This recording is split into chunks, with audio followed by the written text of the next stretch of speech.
Please welcome to the stage Katie Kull and Wes Johnson from the Springfield News Guild. Greetings, everybody.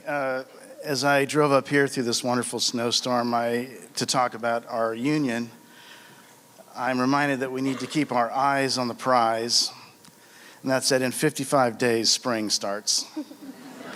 So let's do that. My name is Wes Johnson, and I'm the News Leader's outdoors and environmental reporter. I've worked here for 16 years, and over that time, I've covered a lot more than just the wonderful things to do outdoors in the Ozarks. I've also written about business, local government, and city utilities. And my name's Katie Kull. I am a professional voicemail leaver and live tweeter and emailer and pesterer. I actually cover local government, so I've pestered many of you out there today. And I actually started last February at the News Leader. Came to Springfield by way of Wyoming. So I'm one of the more recent hires at the News Leader, but I've loved living here and working here so far. It's been an absolutely wonderful experience. But just know we're not broadcast journalists, so this is way out of our comfort zone. When I was in journalism school about 40 years ago, and I'm sure Katie got this same message, it was pounded into our brains that reporters should only report the news, not make it. But in our world, forming a union here at the News Leader is big news. We are coping with the impact of a very costly buyout of the News Leader's parent company, Gannett. And we see the impacts of that merger already being felt by newsrooms, including ours. Because of this merger, we recently lost our executive editor, Cheryl Whitsett, who has been with the paper for 32 years. We think more cuts are possible, and we want to do what we can to make sure that we deal with these cuts in a responsible way. Our newspaper has come together with 100% support in the belief that forming a News Guild union will be a good way to help us have a voice in the direction and the future of our local newspaper. And so we bet you have a lot of questions about why the Springfield News Leader staff has decided to take this big step and unionize. You know, after all, the News Leader has been a part of this community for over 150 years. And we've been owned by our parent company, Gannett, since the 1970s. So why now? Well, this is actually part of a national movement. Papers all over the country have begun to unionize in response to the way that people have been handling the current state of economics in the news business. I mean, we were joining papers in Jacksonville, Florida, Los Angeles, California, most recently South Bend, Indiana, and even Casper, Wyoming, in making this sort of statement about what we want the future of our paper to be. So we have 4 core reasons why we've decided to unionize. The first is we want this newspaper here to have a future. We want to make sure that the Ozarks has a quality, well-funded watchdog that is here to look out for your best interests.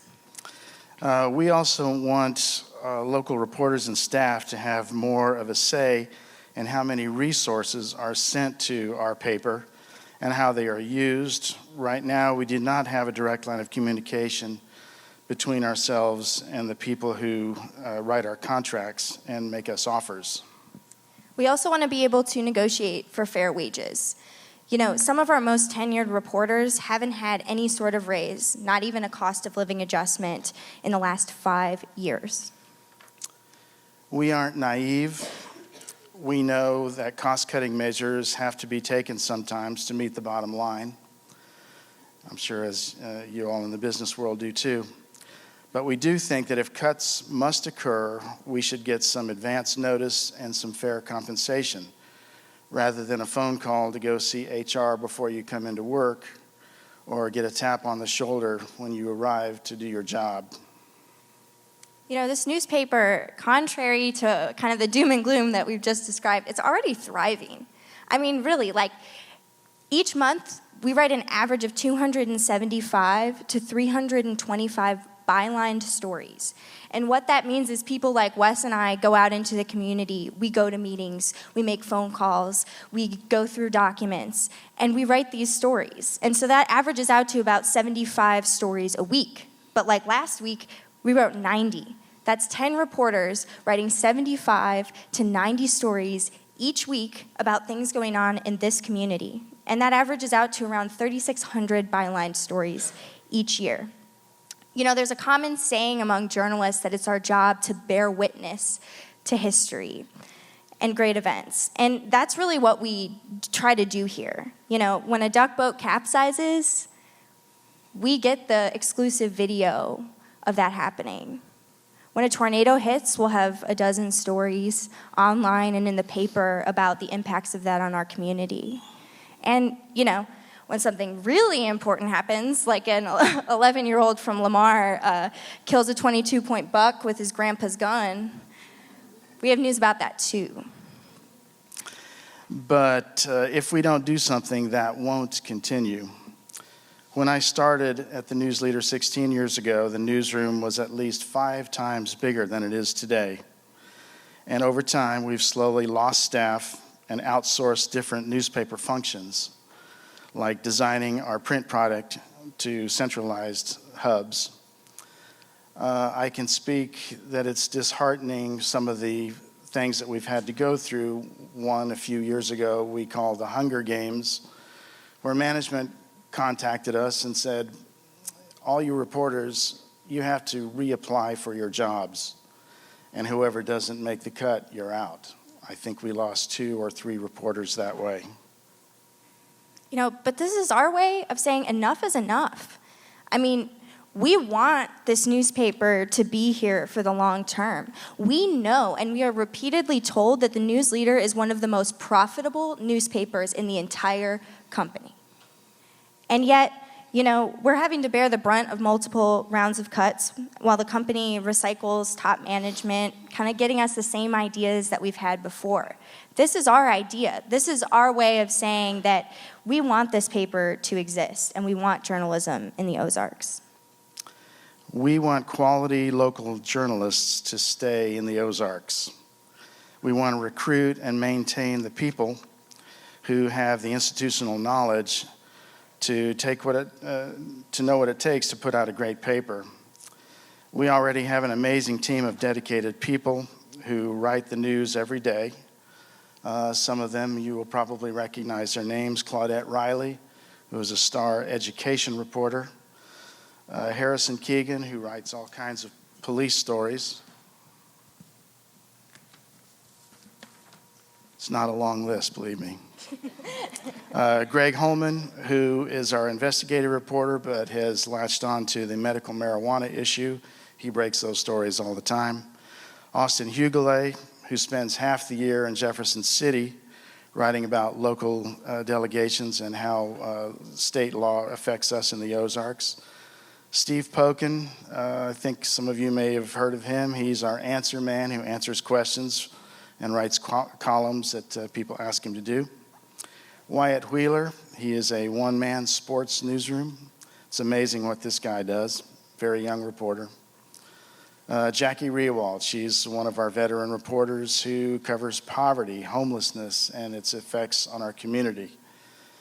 Sarah Carnes, one of our new reporters, she covers breaking news in our area as it happens. We have 2 photographers now, Nate Papes and Drew Jansen. They're the ones whose photos you see in the paper and online. We also have a great editorial team, and although they aren't able to join our union because federal law doesn't allow it, because they are managers, they are integral and very important to what we do every day. So how can you support our bold endeavor? How can you help us help the community and help keep quality journalism here in this place that I think we all really love and care about? Well, you can start by subscribing. You know, try a digital subscription. They're really not that much. I mean, really, you could go out to a restaurant and buy a meal for the price that it would cost you each month to subscribe online. And tell your friends and family about it too. Have them give us a try. And you can also follow us on Twitter at SGF News Guild, it's up there. We also invite you to participate in your local newspaper. Please send us tips. That's how we find out what's going on. You can be a part of this amazing movement of people who care about our local newspaper and local news. We can't do it without your help, and we are in it for the long haul. We hope you'll support us. Thank you. Thank you.